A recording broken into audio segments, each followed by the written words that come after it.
Hey, good morning, everybody. My name is Jared, and I host a daily live podcast where we discuss news and politics. And hey, this message here is meant to contradict the argument put forward by Dan Crenshaw.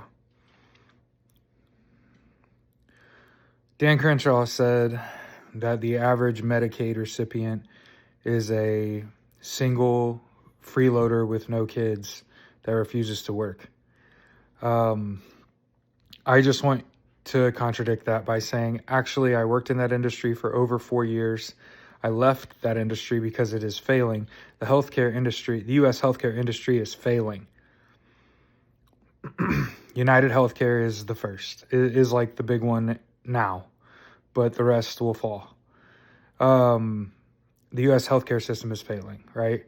And so despite the claim that Dan Crenshaw made that the average Medicaid recipient is a fucking freeloader, know that the average Medicaid recipient is someone who's typically gotten hurt at work and was let down by their insurance, accrued a lot of debt, were unable to get out of it, had to declare bankruptcy, give up their home, now lives in some dump, and generally thinks their life is over because their income's been cut in a quarter. They can't work. And the only way that they're able to survive is to get Medicare and Medicaid health care because I helped people enroll in those programs. And again, I just want to point out that I never talked to a young person, if ever, that had Medicaid. So they're not single, no kids, refusing to work. Generally speaking, they're the elderly and the poor. And a lot of them live in majority red voting districts. These people are voting to cut off their own hand, thinking it's going to spite their neighbor's face. And they do it because of people like you. They do it because of people like Dan Crenshaw that say the average Medicaid recipient is a fucking freeloader. And again, I just want to contradict that by saying I actually worked in that industry and talked to those people for years, for 4 of the last 5 years. Mostly retirees, mostly people who can't work because they're disabled. Like people like with the iron lung and shit. You know what I mean? That need home health care. Who went broke because of the cost of insulin.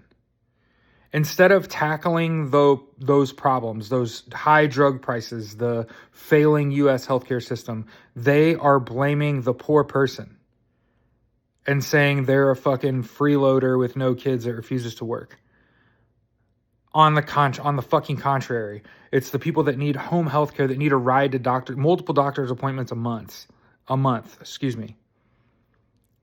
People that are financially strapped, that have already given up their whole life because of most likely medical issues, and a lot of time it has to do with their insurance letting them down in their moment of need.